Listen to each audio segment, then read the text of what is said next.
हिमालमा हिउँ छैन, काला पत्थर देखिन्छ।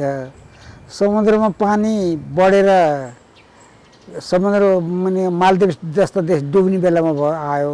आग लागि भन्छ, सुक्खा छ। यो सन् 50 त बडो विचित्र रूपमा आइरहेछ। पहिला यस्तो थिएन र हजुरबा? पहिला कस्तो थियो त? पहिला कहाँ यस्तो थियो र नातिनी? पहिला त बर्खा लागेपछि पानी आएपछि मूल फुट्थ्यो। म नातिनीको उमेरमा त स्वर्गै थियो, अर्कै थियो नेपाल।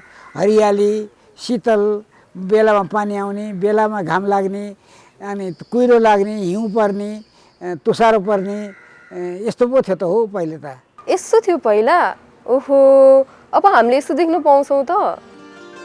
सन् 2050 मा हजुरबुबा पुस्ता र नाति नातिना पुस्ता बीचको संवाद यस्तै होला सायद। हजुरबुबा पुस्ताले पहिलेको अवस्थाको व्याख्या गर्दा हरियाली वातावरण नदेखेको नाति नातिना पुस्ता छक्कै पर्नेछ।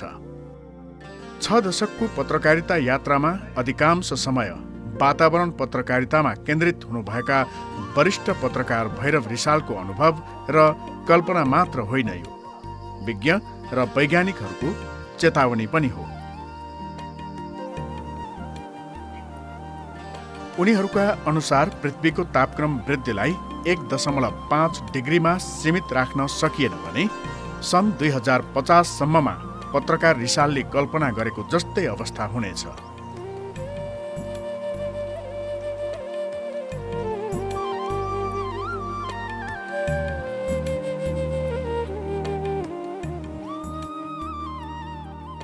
सन् 2000 को पहिलो 50 वर्षमा बढ्दो सहरीकरण, वन जङ्गल फडानी, बस्ती सराई, कोइलाको प्रयोग, फ्याक्ट्रीको धुवाँ, प्रदूषण, पेट्रोलियम पदार्थ, गाडी, एयर कन्डिसनबाट निस्कने ग्यास आदि कारणले गर्दा पृथ्वीको तापक्रम बढ्न गई यस्तो कहाली लाग्दो अवस्थामा पुग्यो।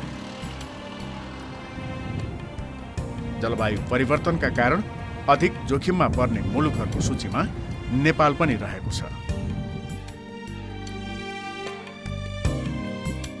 अब जलवायु परिवर्तन कम गर्न कार्बन तटस्थता, जलवायु वित्त, प्रकृति संरक्षण, कोइलादेखि सफा ऊर्जा, हरित अर्थतन्त्र उन्मुख, ऊर्जाको मितव्ययिता, अनुकूलन र न्यूनीकरणका लागि धेरै काम गर्नुपर्ने कुरा सन् 2019 को COP25 मा नै उठेको हो।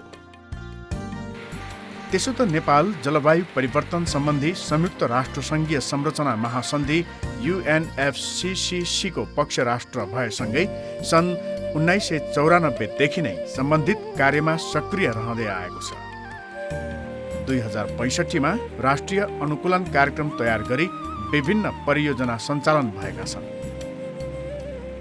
2067 मा स्थानीय अनुकूलन कार्ययोजना अनुरूप समुदाय केन्द्रित योजनाहरू सञ्चालनमा रहेका छन्। विक्रम सम्वत 2076 सालमा जलवायु परिवर्तन नीति तर्जुमा गरी लागू गरिएको छ। 2010 पछि यताको ब्याकग्राउन्ड हेर्नुभयो भने जलवायु परिवर्तनमा नीतिगत तहमा र संरचनागत तहमा नेपालले फड्को मारेको देखिन्छ।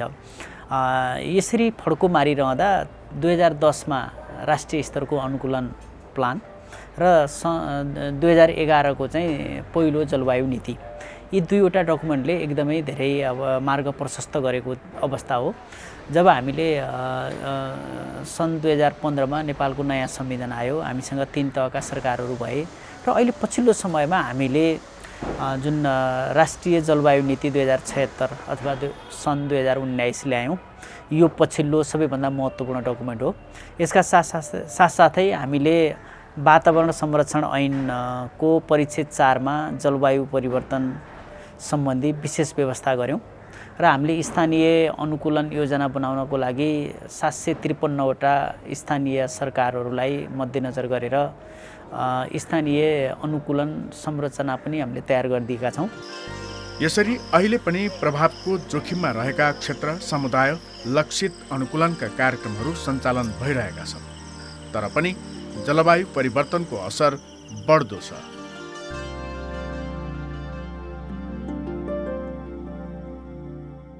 कार्यक्रम र गतिविधिहरू सञ्चालन गरेर मात्र त्यसको प्रभाव नदेखिने रहेछ भन्ने कुरा अब स्पष्ट भइसकेको छ। सन् 2019मा ट्रान्सपरेन्सी इन्टरनेसनल नेपालले गरेको अध्ययनले जलवायु परिवर्तनका कार्यक्रमहरूमा आर्थिक सुशासनको अभाव देखाएको छ। यस अध्ययनले पारदर्शिता, सुशासन, जवाफदेहिता, जनसहभागिता आदि विषय व्यावहारिक रूपमा आत्मसात गर्नुपर्ने आवश्यकता औल्याएको छ। सुशासन तथा प्रवर्धन र भ्रष्टाचार विरुद्ध आवाज उठाउँदै आएको संस्था ट्रान्सपरेन्सी इन्टरनेसनल TI नेपालले अहिले यही विषयलाई बहसमा ल्याएको छ। अब जलवायु परिवर्तनको जुन नीति छ, पोलिसी छ, क्लाइमेट चेन्ज पोलिसी 2011, अब त्यसले के भन्छ भने 80% जति फन्ड चाहिँ टोटल फन्ड एभाइलेबल फन्डको 80% चाहिँ समुदायमा जानुपर्छ भन्ने छ मुख्य। अब हामीले त्यसको पनि त्यो पाटो पनि अध्ययन गर्दै जाँदाखेरि 80% होइन 50% पनि कम पुगेको देखिएको छ है। अनि त्यो किन भयो त भन्दाखेरि अब धेरै जसो चाहिँ कसै कसै लजिस्टिक, प्रशासनिक र अरू कुराहरूमा बढी खर्च भएको पाइएको छ। अर्को एउटा कुरा भने दोस्रो कुरो के छ त भन्दाखेरि यो क्लाइमेट चेन्ज भनेर जुन फन्ड आए पनि क्लाइमेट चेन्ज एडप्टेसन चाहिँ एउटा हो भने रेगुलर विकास अर्को कुरा हो। धेरै जसो चाहिँ के भन्छ रेगुलर डेभलपमेन्टको कुराहरू गर्दाखेरि रेगुलर डेभलपमेन्टको पक्षमा चाहिँ खर्च भएको देखिन्छ। तर यही क्लाइमेट चेन्जमै भयो अथवा यो एडप्टेसन भयो भन्न गाह्रो छ। त्यही कारण त्यो एडप्टेसन र रेगुलर डेभलपमेन्टको ठ्याक्कै डिमार्केसन नभइदिएको हुँदाखेरि अहिलेसम्म त्यति क्ल्यारिटी छैन, विश्व समुदायमा पनि छैन, हामी कहाँ छैन। केही त्यसको चाहिँ खाकाहरू स्ट्राटेजी चाहिँ बनाइएका छन् तर ठ्याक्कै यही भनेका हुनाले अब केलाई चाहिँ एडप्टेसन भन्ने कसलाई रेगुलर डेभलपमेन्ट त्यसमा क्ल्यारिटी रहन्छ।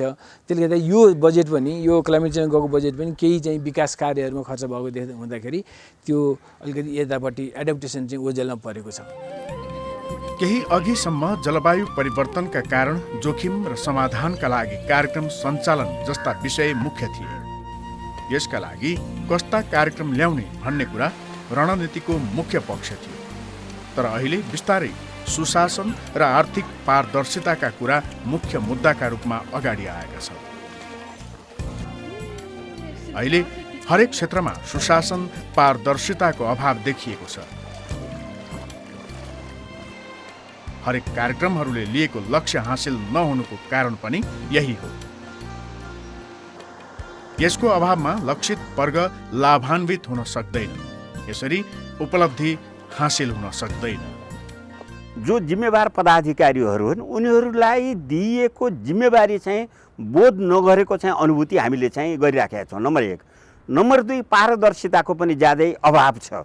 सकेसम्म चाहिँ कार्यक्रमहरू नै लुकाउने, त्यसको लागि छुट्याइएका राष्ट्रिय अन्तर्राष्ट्रिय स्तरका बजेटहरू चाहिन्छन् अथवा लगानीहरू चाहिन्छन्, त्यो कुरो पनि चाहिँ सरकारवालासम्म चाहिँ नआइपुग्ने, त्यसलाई चाहिँ सकेसम्म भित्रभित्रै मिलाउने र चाहिँ भ्रष्टाचार गर्न चाहिँ खोज्ने यी प्रवृत्तिहरू पनि चाहिँ देखिएका छन्।